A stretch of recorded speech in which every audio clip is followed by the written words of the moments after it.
Okay, we're going right into the questions, but first, let me welcome you to the new intro.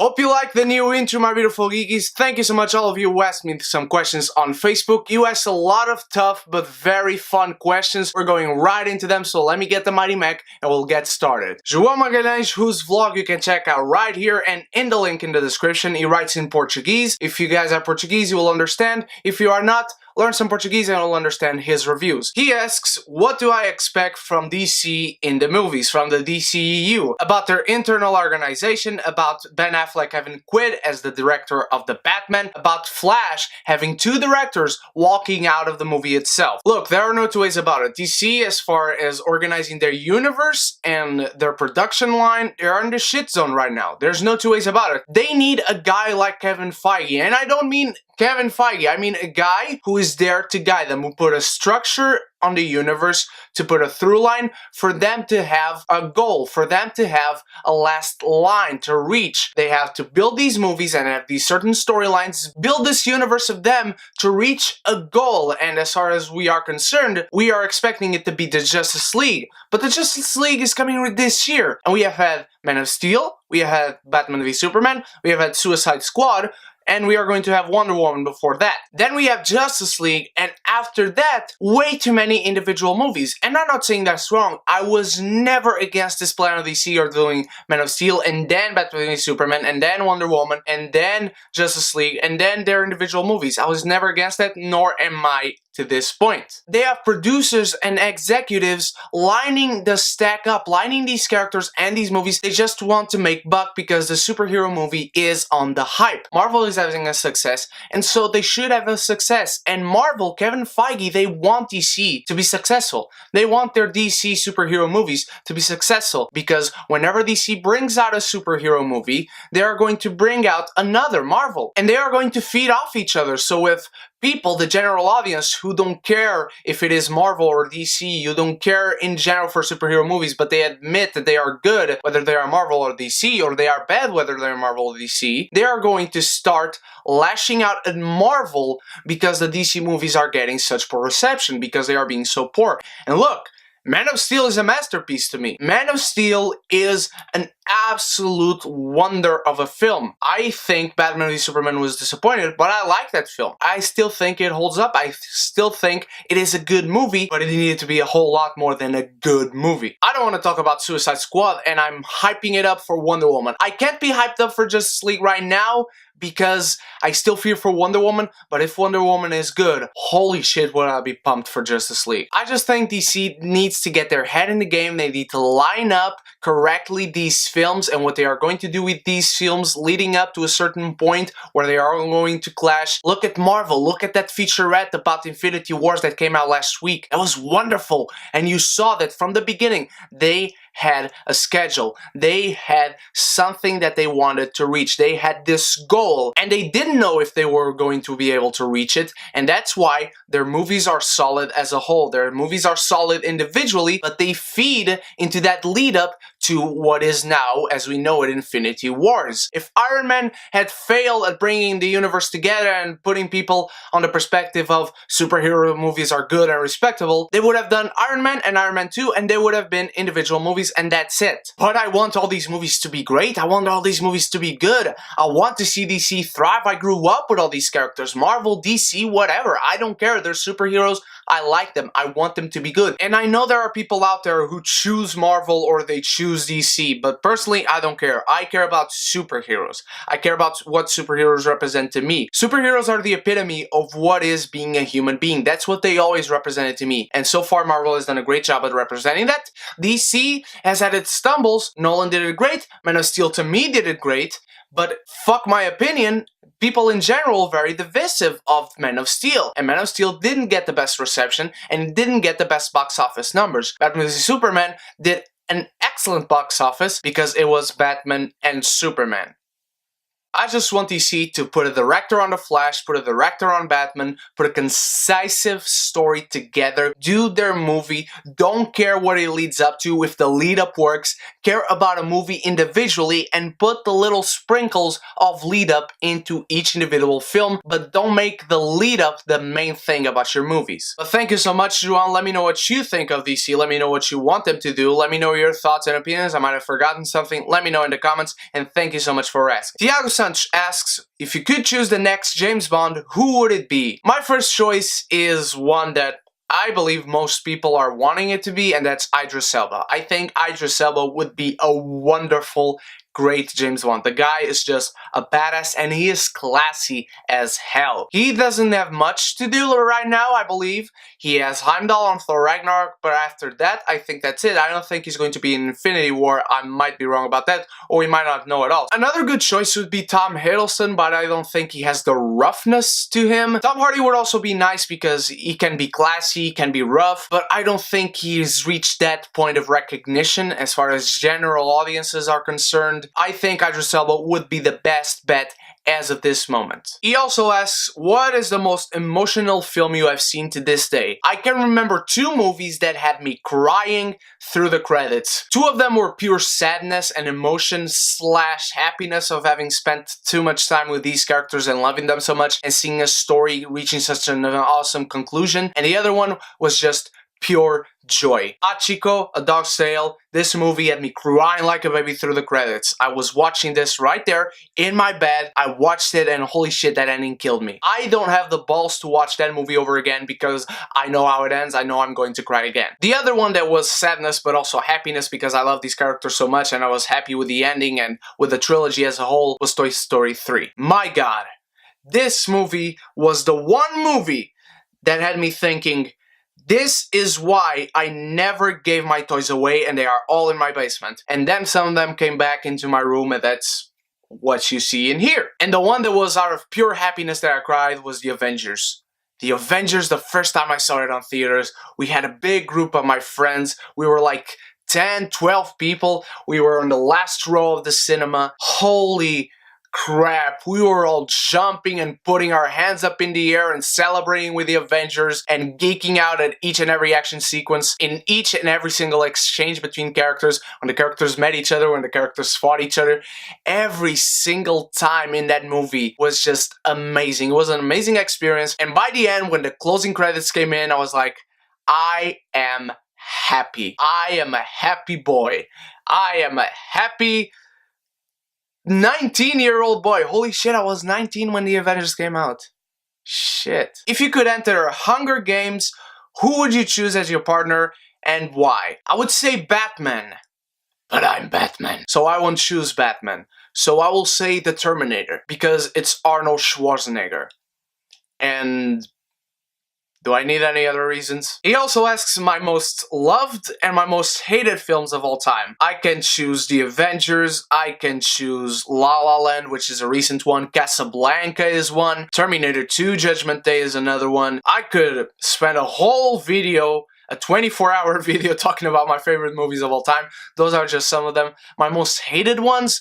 Resident Evil Last Chapter is a recent one. Movie 43, Urge, which was my least favorite movie of last year. The Divergent series, I am sorry, I know I have many beautiful geekies and friends that love that franchise, and they love the books, even though they dislike the franchise. I cannot stand those movies. I am so sorry. Batman and Robin is one that you can laugh at, but it's just so awful.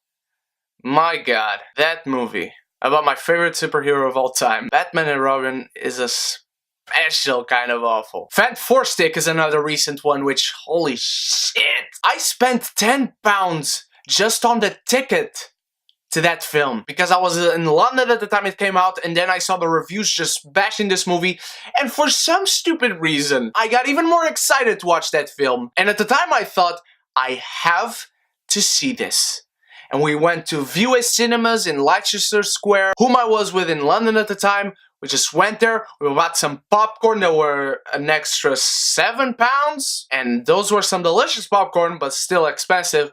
And holy shit, not even the popcorn helped that experience. When I see a bad movie, I can at least be assured that the popcorn will taste well and will sit well in my belly. Infant Force Stick? Holy fuck! Not even the popcorn tasted well. I fucking hate that movie. James Starbuck, who has a YouTube channel which you can check out in the description below, is asking, who are my top 10 choices to play the next Doctor? I don't have 10 choices, but I do have 5. And I'm going to say number 5 is here because I love this woman to death. She's Queen of the Universe. But I do not think that the Doctor should be a woman. I'm sorry, I am not being misogynistic. Anyone can be a woman, change ethnicity, I don't care. But I do not think the Doctor should be a woman. Just doesn't rub me personally the right way, but hey, who am I? If they want to make him a woman, they will make him a woman. Number 5 is Hayley Atwell. This woman can do anything. Her series was just cancelled, and she had an American accent, which she pulled off very well, but you can never take this woman's Brit accent away. This woman has a wonderful accent. Don't ever take it away. Hayley Atwell should be the next Doctor at number 5. At number 4 should be Jason Isaacs. I know this man is too old, and this depends actually on the type of Doctor you want to have, but this guy can bring the gravitas, he can bring the grit to the Doctor, he can bring the darkness, which Peter Capaldi, you can clearly see that they wanted to make him kind of a dark Doctor, kind of like Christopher Eccleston, but he never really went that far. He had his dark moments, but he didn't really have a dark story overall, and I think Jason Isaacs would be perfect for that type of Doctor. And number 3 is Tim Roth. This guy can be both dark, but he can be pretty funny and sarcastic and have a lot of wit to him. Tim Roth we don't see enough of at this moment, and playing the Doctor would be the perfect chance to do so. At number 2 is Rupert Grint, who was my number 1. And Rupert Grint should totally play the Doctor because he's young. If you want to have another young Doctor, he can be funny. We saw that he can have his dark moments, but we also know that the Doctor wants to be a ginger. So give him the ginger hair, people. BBC, bring the Doctor to his ginger glory. And at number 1, this is a guy that will not be the Doctor. No chance in hell, at least not right now, because he has his movies, he's a big name, and he's supposedly going to be in a phenomenal piece of fantasy movie. And he's probably going to have at least 2 movies to himself because they are not done with him in the trilogy movies. Yes, I'm talking about Star Wars, and yes, I'm talking about Ewan McGregor. Ewan McGregor as a Doctor just came to me out of the blue this morning as I was thinking of making this video and thinking about your questions. My god, I want to see this guy as the Doctor. I'm going to see him next week in Trainspotting 2. I'll have a review for that. He's another actor that we don't see a whole lot of. We're going to see him in Trainspotting. We'll hopefully get to see him in his Obi-Wan movies and in the trilogy, episode 9, I believe. Give me Ewan McGregor as the Doctor. Watch The Last Days in the Desert. It's a little movie that never really came out, I think, a few years ago, maybe 2015. He plays Jesus as he was in the desert. That shows you how much gravitas Ewan McGregor has to him, if you didn't know that already. Pedro Afonso, whose blog you can also check out in the description below, and he writes in English, so don't worry about that, asks, what are my top favorite TV shows of all time? This was a tough one because I had easily 5 TV shows of all time, my top 5 favorites. The hard thing was that I kept changing number 4 and 5 or number 3 and 4. Number 1 is a clear one, and if you have followed my channel for a while, you know what it is. My top 5 is... At number 5 is Doctor Who. I love this show from when I ever first started watching it here in Portugal when it premiered in 2005 with Christopher Eccleston. I fell in love with it. Then I got off track because it stopped airing here, and then I got back into it when Matt Smith came on, and then I went back and watched whatever I had missed from the David Tennant part, and then I rewatched my Matt Smith season, and then I went right into Capaldi. I freaking love Doctor Who more than I could have ever thought possible. And this show is way too intelligent for me to appreciate it as a whole. I know that because I've said it before, I'll say it again, I am an idiot. At number 4 is How I Met Your Mother. I followed this show from the beginning, and I love it from beginning to end, and yes, I do hate that finale because it goes against everything, but to me the true finale is the one that comes as an extra on the DVDs. I have the DVDs, I see that finale, and holy shit, whenever Ted is going to tell his kids about the truth, I stop it, I go to the extras, and I watch that version of the finale, and it's pure beauty. I love this show, I love these characters, I love these actors. I followed this show from beginning to end and I never got tired of it. At number 3 is Battlestar Galactica, the 2004 TV series which had the movies closing off and opening the seasons. If you haven't seen this show and you are a fan of sci-fi, do yourselves a friggin' favor and watch it. You will be amazed by what these people were able to pull off. You will see some familiar faces, you will meet some new fresh faces that don't get a lot of recognition these days. This show is absolutely tremendous. Watch all the seasons, watch all the movies, know when you have to watch each of the seasons and each of the movies. It's a treat, believe you me. At number 2 is Batman the Animated Series. I love this show. This is the best animated series probably ever. At least best superhero animated series. I can't get tired of watching these episodes. This is the best long-running depiction of Batman that I have ever seen, only rivaled by Christopher Nolan's magnificent trilogy. And at number 1, if you have followed my channel for a while, you know what it is, Spartacus. From Starz. Starz has produced some amazing shows. Apart from the last season of Da Vinci's Demons, that show was incredible. And Black Sails is already a series that has already surpassed Da Vinci's Demons in terms of quality, and we're on the last season, but it doesn't rival Spartacus. I fucking love this show to no end. And even the people who love this show like me say that the first 2 episodes are kind of bad, if not awful. I don't think they are, but in rewatching them, I do think they are subpar, in fact, very subpar to the rest of the show, but I do not think they are awful or bad. I think they are kind of meh. This show is absolutely incredible, and again, in rewatching the second season, Vengeance, which I thought was the weakest one, it is the weakest one, but it is very, very good, especially as we start building in around episode 4 or 5 to the finale. This show has great beats, great characters, a great version of this historical figure, of this historical event, of the Roman Empire. It has great villains and great heroes. It has great supporting characters, great supporting actors, great roles. It has everything that I ever wanted in a show. And it is very stylistic. People will say the blood looks fake. No, it's stylistic. That's their choice. It's their choice to have the blood like that, the effects like that. And I will say some of the effects are questionable.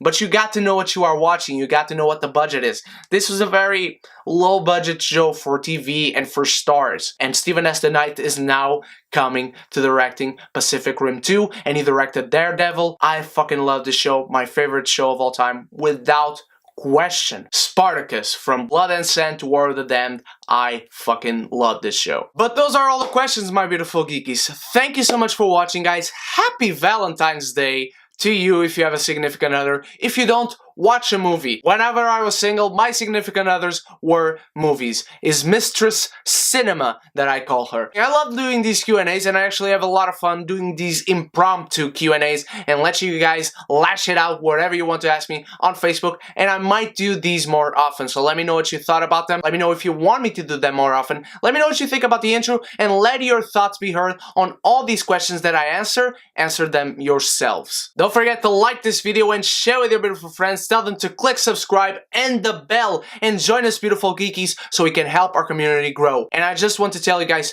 thank you so much. I know I was a pain in the ass on my last video, on the last owned episode, when I told you to share and whatnot to help the channel grow, but you guys did it. Holy shit, we are growing. We don't spend a day since I put that video up without growing at least 3 subscribers. And I thank you guys so much for that. Thank you so much for watching, my beautiful geekies. You guys are the freaking best. I love you all. Stay beautiful, stay geeky, and if you aren't part of the beautiful geeky community yet, come join us so we can be geeky united!